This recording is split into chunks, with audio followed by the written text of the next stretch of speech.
بالکل ساری ہے. جی مسعود صاحب آپ کچھ کہنا چاہیں گے اس قول پر؟ اور بھائی پہلے تو میں آپ کے کی آپ کی آواز کٹ رہی ہے تھوڑی. کٹ رہی ہے تھوڑی سی. میرے خیال میں اس کو پاز کر لیں تھوڑا. آواز آ رہی ہے بابا؟ ہاں اب آ رہی ہے. السلام علیکم. سب سے پہلے تو وعلیکم میں السلام. آپ کے تعزیت کرتا ہوں اور دعا گو ہوں کہ اللہ تعالیٰ اس میں آنا رکھا. بہت شکریہ. اس سلسلے میں جو میری گزارش ہے کہ اپنے بچوں کو جو مختلف ممالک میں یا کسی بھی جگہ پہ موجود ہے ان کو اس بات پہ باور کرایا جائے کہ نیکی کیا ہے اور برائی کیا ہے. اصل میں اب ہو یہ رہا ہے کہ بچوں کو یہ پتہ ہی نہیں چل رہا کہ کس چیز کے بارے میں ہمیں اچھائی کو دیکھنا چاہیے اور یہ چیز برائی. یہ فرق کا جو مسئلہ ہے یہ بہت اہم ہو گیا ہے. جب ہم اپنے تربیت میں ان چیزوں کا خیال رکھیں گے، جیسے بی بی نے کہا کہ اصل تربیت جو ہے وہ ماں کی گود سے ہے. جب ماں کی گود سے یہ کہ آپ جو ہیں یہ برائی کی طرف جا رہے ہیں اور یہ آپ اچھائی کی طرف ہیں، اس سے کر کے تربیت سے معاشرے کے اندر اچھائی اور برائی کا فرق پتہ چلے گا، اور جب یہ فرق پتہ چلے گا تو برائی خود بخود پیچھے کی طرف ہوگی. جی بہت بہتر، آپ نے بہت اچھا کہا. تو اب میں ایک دوسرے اقوال کی طرف چلتا ہوں، وہ بھی ہمارے معاشرے سے متعلق ہے. اور آپ یہ دیکھیں کہ بی بی نے کتنی خوبصورتی سے کلام ربانی کو اپنے اقوال میں ڈھال کر ہمارے سامنے پیش کیا ہے کہ تاکہ ہم اگر قرآنی مفہوم کو پوری طرح نہ سمجھ پائیں تو وہ انہوں نے تشریح کر دی اقوال کے ذریعے. تو دوسرا اقوال ہے اصغر عباس صاحب، میں آپ کی طرف آتا ہوں کہ بی بی نے فرمایا کہ پروردگار عالم نے والدین کے ساتھ نیکی کو اپنی ناراضگی کے لیے ڈھال بنایا ہے. پھر دوبارہ ریپیٹ کرتا ہوں کہ پروردگار عالم نے والدین کے ساتھ نیکی کو اپنی ناراضگی کے لیے ڈھال بنایا ہے. دیکھیے میں جو اس سے مفہوم لیتا ہوں وہ یہ لیتا ہوں کہ خدا کی ناراضگیاں تو ہم مول لے لیتے ہیں جگہ جگہ دینی احکامات پہ عمل نہیں کرتے ہیں، نماز پوری نہیں پڑھتے، روزے پورے نہیں رکھتے، قرآن نہیں پڑھتے، ہزاروں چیزیں ہیں جو ہم خدا کو ناراض کرتے رہتے ہیں روزانہ. مگر خدا نے جو یہ بتایا کہ اپنے والدین کے ساتھ اگر تم نیکی کرو گے تو یہ میری ناراضگی کے لیے ڈھال ہو جائے گی. تو اس کا مطلب یہ ہوا کہ والدین کے ساتھ جو برتاؤ ہے آپ کا، میرا، سب کا، وہ بہت ہی عمدہ ہونا چاہیے.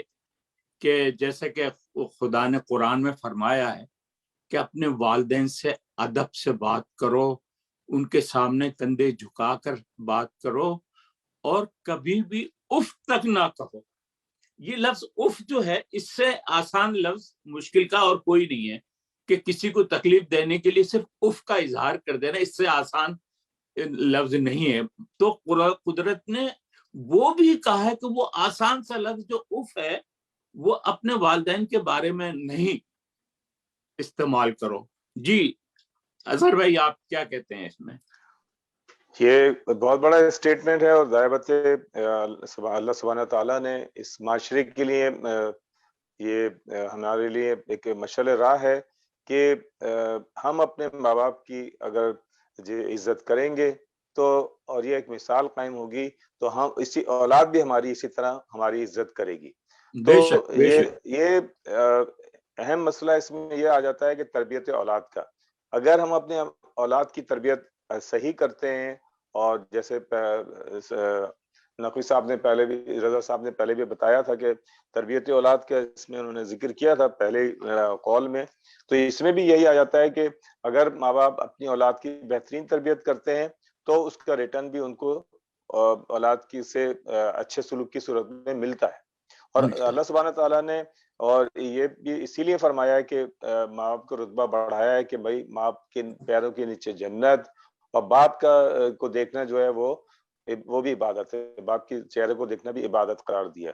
تو اور یہ بھی ہے کہ اگر ماں باپ جو ہیں وہ کافر ہیں اور اولاد جو ہے وہ مسلم ہو جاتی ہے، وہ اسلام قبول کر لیتی ہے، اس صورت میں بھی ان کے لیے ضروری ہے کہ اپنے ماں باپ کی خدمت کریں اور ان کا خیال رکھیں.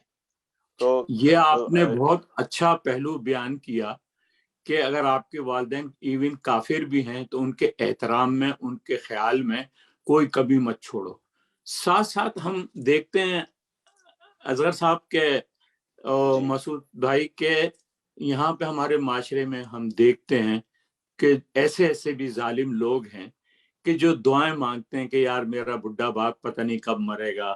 تو ان کو جو ہے نا وہ یہ نہیں پتا کہ باپ مر جائے گا، کل تمہیں بھی مرنا ہے، تمہاری اولاد بھی تمہارے لیے ایسی دعا کرے گی، مگر وہ زمین جائیداد یہ وہ اس کے لیے دعائیں کرتے ہیں کہ یار باپ اس سے کب جان چھوٹے. حالانکہ وہ یہ نہیں سوچتے کہ انہوں نے ان کو کیسے پالا ہے، ماں باپ نے کس طریقے سے تمہیں پرورش کر کے آج اس قابل کیا ہے کہ تم آج دنیا کے سامنے سینہ تان کر کھڑے ہو، اور تم اسی ماں باپ کو جو ہے نا اس کے لیے کہہ رہے ہو کہ بھئی یہ کب مرے گا. بہت تنگ کرتے ہیں، روزانہ رات کو ہماری نیند اڑ جاتی ہے کہ جی کھانستے رہتے ہیں ہر وقت. ارے بھی اگر کھانستے ہیں تو ان کی دوائی لاؤ، ان کو کچھ کرو. جی رات بھر جاگتے ذوالفقار رہتے ہیں. بھائی، آپ نے جو اس بارے میں ایک اور ایڈیشن کرنا چاہتا ہوں کہ دیکھیے ماں باپ کی اہمیت کا اتنا ہی بڑا فائدہ ہے کہ اگر وہ بستر پہ بھی ہیں اور آپ ان کی عیادت کر رہے ہیں، ان کی تیمارداری کر رہے ہیں، تو بڑی ون ون سچویشن ہے کہ آپ کو جو ہے اس کا بھی ثواب ملے گا. ایک تو مریض جو وہ مریض ہیں ان کے گناہ بھی دھل رہے ہیں، اور پھر جو تیمارداری کر رہا ہے اس کو بھی اس کا ثواب مل رہا ہے. اور دیکھیے یہ تو خدا نے بھی کہا تھا موسیٰ سے کہ دیکھو جب تمہاری ان کی ماں کا انتقال ہو گیا کہ موسیٰ اب ذرا احتیاط سے رہنا کہ تمہاری ماں کا انتقال ہو گیا. تو مطلب یہ کہ ماں باپ کی دعائیں جو ہیں ہمارے لیے برکتوں کا باعث ہے. یعنی جن لوگوں کے ماں باپ زندہ ہیں وہ بہت بڑی نعمت ہے ان کے لیے، کیونکہ وہ ان کے لیے دعائیں کرتے ہیں. اور آپ دیکھیے کہ ہمیشہ دعائیں جو ہیں ماں باپ کی وہ رائے گاہ نہیں جاتی، اور ماں باپ کی دعائیں جو ہیں ان کے صدقے سے جو ہے آدمی کو ترقی اور کامیابی اور کامرانی عطا ہوتی ہے. اور وہ صراط مستقیم پہ چلنے کے لیے وہ ماں باپ کی دعائیں جو ہیں وہ بہت اہمیت رکھتی ہیں. تو میں نے پتہ نہیں کہاں کا کسی مجلس میں سنا ہے کہ وہ حضرت موسیٰ تو کلیم اللہ تھے، خدا سے کلام کرتے تھے. تو اپنی والدہ کے انتقال کے بعد جب وہ گئے پہاڑ پر کوئی طور پر اللہ سے بات کرنے کے لیے، تو اللہ تعالیٰ کا آیا موسیٰ اب ذرا ہوشیار ہو جاؤ، تمہاری ماں اب اس دنیا میں نہیں رہی ہے. تو یہ ہے. جی مسعود بھائی کچھ آپ کہنا چاہیں گے اس سلسلے میں؟ دیکھیں میں اس قول کو بی بی فاطمہ کے ایسے لیتا ہوں کہ اللہ تعالیٰ نے اپنے راضی ہونے کی مرضی جو ہے ماں باپ کے راضی ہونے میں کیا خوبصورت بات کہی ہے. واہ واہ. صحیح. جب آپ یہ کہتے ہیں کہ نا ماں باپ آپ کے ایک طرح سے شیلٹر ہیں آپ کے لیے، جب آپ گھر سے نکلتے ہیں تو ماں جب دعا دیتی ہے کہ بیٹا ساتھ خیریت سے جانا اور آنا، اس کا مطلب یہ ہے کہ اس کی دعا کے ساتھ اللہ تعالیٰ نے آپ کے ساتھ حفاظت کے لیے فرشتے ساتھ ہیں. جب تک گھر تک واپس نہیں آ جاتے وہ فرشتے ماں کی دعا کے ساتھ ساتھ آپ کے ساتھ چلتے. بے شک. جی بے شک بے شک. بہت عمدہ، آپ نے بہت عمدگی سے اس کو واضح کر دیا. یوں کہ دیکھیے نا کہ یہ بی بی جو تھیں وہ سیدۃ النساء العالمین تھی. ان کے لیے جو ہے نا یہ دنیا کی تربیت کرنا ان کا ایک مشن تھا. ہمارے تمام آئمہ اہل بیت نے ایک مشن سمجھ کے دین و دنیا کی خدمت کی ہے. یہ نہیں ہے کہ انہوں نے صرف دین کو ہی ہمیں ہمارے سپرد کیا ہے کہ یہ پڑھو، یہ آیت پڑھو، یہ کرو، شکر ادا کرو خدا کا، مگر ساتھ ساتھ ہمیں رہن سہن کا بھی طریقہ کار بتایا ہے کہ ہمیں کیسا زندگی گزارنی ہے. اسی سلسلے میں میرا جو اگلا قول ہے نا وہ بالکل اور واضح ہو جائے گا. بڑا آسان قول ہے مگر آپ جب اس پہ گفتگو کریں گے تو بڑے پہلو کھلیں گے.